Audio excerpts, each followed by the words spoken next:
Turkiyaga kelgandan beri qanaqa qiyinchilikka uchradingiz? Sigaret hidi, qo'ltiq hidi. Ish joyingizidagi insonlarning muomalasi sizga nisbatan qanaqa? Judayam zo'r. O'zbeklarga nisbatan. Judayam zo'r. Birorta qiyinchilikka uchradingizmi? Qiyinchilikka yo'q, uchraganmiz yo'q, xudoga shukr. Umuman qiynalmagansiz, aldab ketishmagan. Hammasi yaxshi.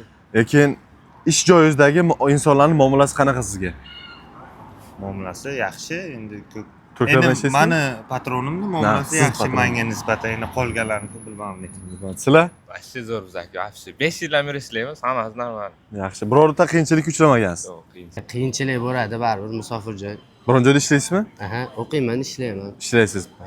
Ish joyingizdagi insonlarning muomalasi qanaqa sizga? Muomalasi yaxshi. Yaxshimi? Turklar bilan ishlaymiz. Yaxshi insonlar. Asosan turklar, o'zbeklar ko'p. Turkiyaga kelib qanaqa qiyinchilikka uchradingiz? Qiyinchilikka uchramadingiz. O'zi yaqinda keldim, qiyinchilikka uchraganim yo'q hali. Ishlayapsizmi hozir? Ha, ishlayapman. Shu turk patronlarining muomalasi qanaqa? Yaxshi. Yaxshi. Bir xil aytadi, yo'q, qo'pol ular eshakda ishlatadi. Yo'q, Shunaqa joy bormi? Normalmi, yo'q. Turkiyaga kelgandan beri birinchi til bilmaslik, ikkinchi birinchi kelganingizda tiliga, puliga tushunmaysiz. Pullarni adashtirib yuborasiz.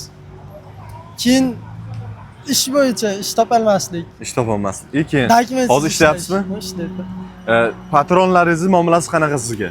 Patronni muomalasi yaxshi aka bizga nisbatan. Yaxshimi? Bir xil aytadi, yo'q, bular molda ishlatadi odamni deydi. Unaqalari ham bor aka, unaqalari ham bor.